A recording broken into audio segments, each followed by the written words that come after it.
police bravely did their duty, and our young boys, the flower of our youth and the best of our future, wrote a new chapter in courage and sacrifice by defending their sister and defending their leadership. We will always remember them, and we honor them as the proud sons and daughters of a proud nation. We honor their parents who gave birth to such noble children, who with their bare hands, no weapons, with their bare hands defended us against armed militants. These armed militants want to destroy Pakistan. They want to damage the name of Islam, and they want to hurt the political rights of all the Muslims, and in this case, in particular, the political and economic and social hopes and aspirations of the people of Pakistan through a democratic order. I salute our heroes. I salute the parents of these brave children. Their supreme sacrifice will be written in letters of gold. I wish to thank all the party cadres, workers, and all those supporters of democracy who trekked long distances to welcome me back to the country. Their support and solidarity is unforgettable.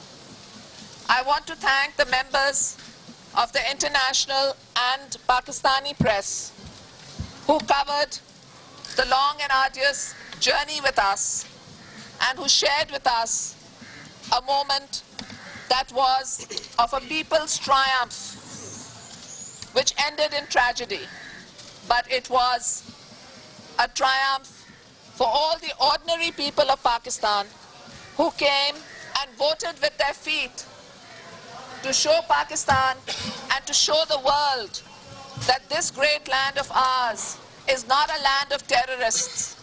It is not a land of militants. It is not a land of extremists.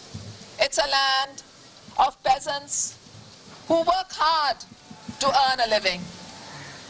It's a land of the labor who work hard to earn a living, who are often retrenched and do not always get a fair wage.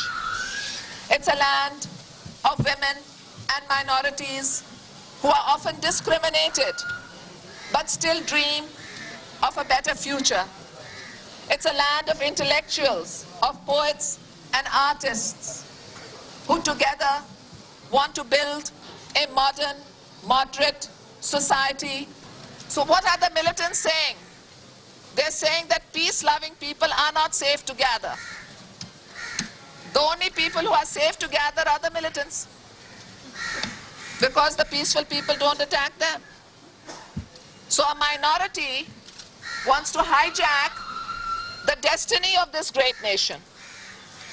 And we will not be intimidated by this minority. This is a battle for democracy.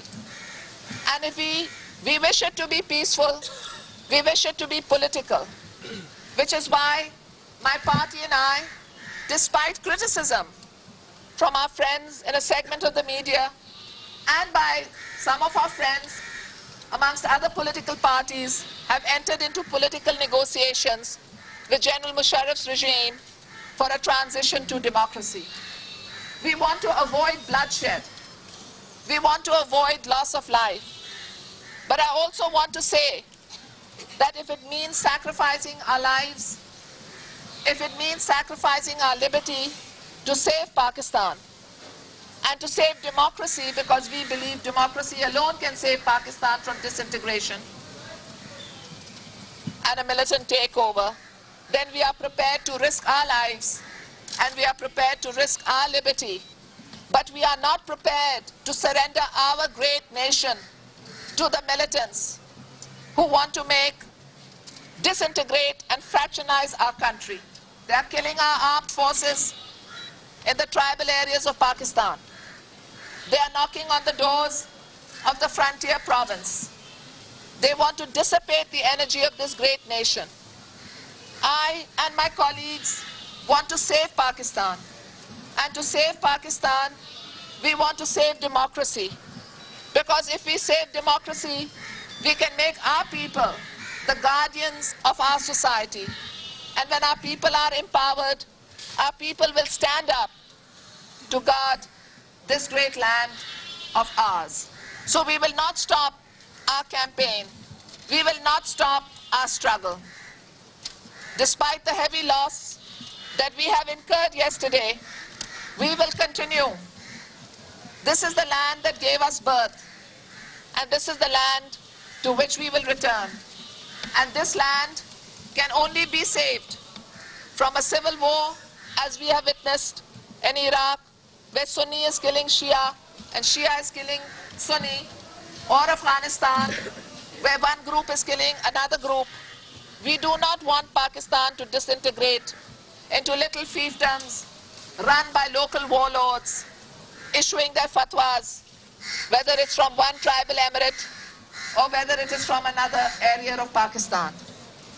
And we appeal to all the citizens of Pakistan, and we appeal to all those who are true Muslims to look into their hearts and not to support violence, but to support peace, to support a political change, and to support democracy.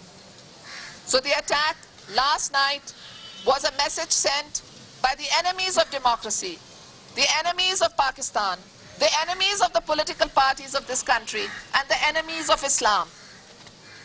It was intended to intimidate and blackmail us and all elements working for democracy or human rights. Not just the political parties, but also the civil groups. Because make no mistake, these militants are against a value system. And that value system is the value system of pluralism and of tolerance, of gender equality, of minority rights, and of empowerment. I have no problem with those who have a different view than mine, as long as they take their view peacefully to the people of Pakistan. I have a problem with those who pick up weapons to force people into submission. And people of Pakistan will not be forced into submission. Dictatorship fuels the forces of extremism as well as the narcotics trade. Fearing democracy, these cowards attacked a woman, and they attacked the unarmed men and children and women accompanying me. The attack was intended to warn the people against exercising their right to participate in the political process for the attainment of their social and economic rights. So I let it be known to the perpetrators of the crime that the PPP will not be deterred, and the party would never allow its voice in support of the people's political and democratic rights to be stifled. It is imperative, as I said, for us to save Pakistan, and to save Pakistan through democracy.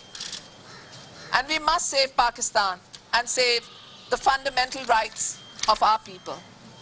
The PPP will offer prayers, which we call Ghaibnana Janaza prayers, day after tomorrow on October 21st, in all the district headquarters for those who lost their lives, and also to pray for the recovery of those injured. We invite all the democratic forces and members of civil society to join us on that occasion. I thank all the people who called to condole the deaths of the PPP workers and wish an early recovery to those injured.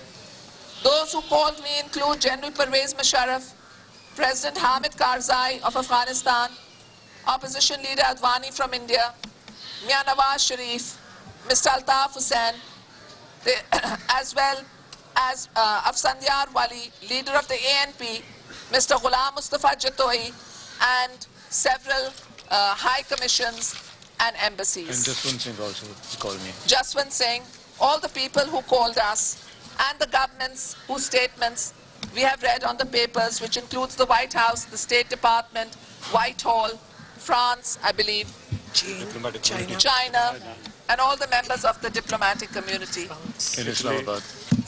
Italy and France. I also wish to thank the United Nations Secretary General.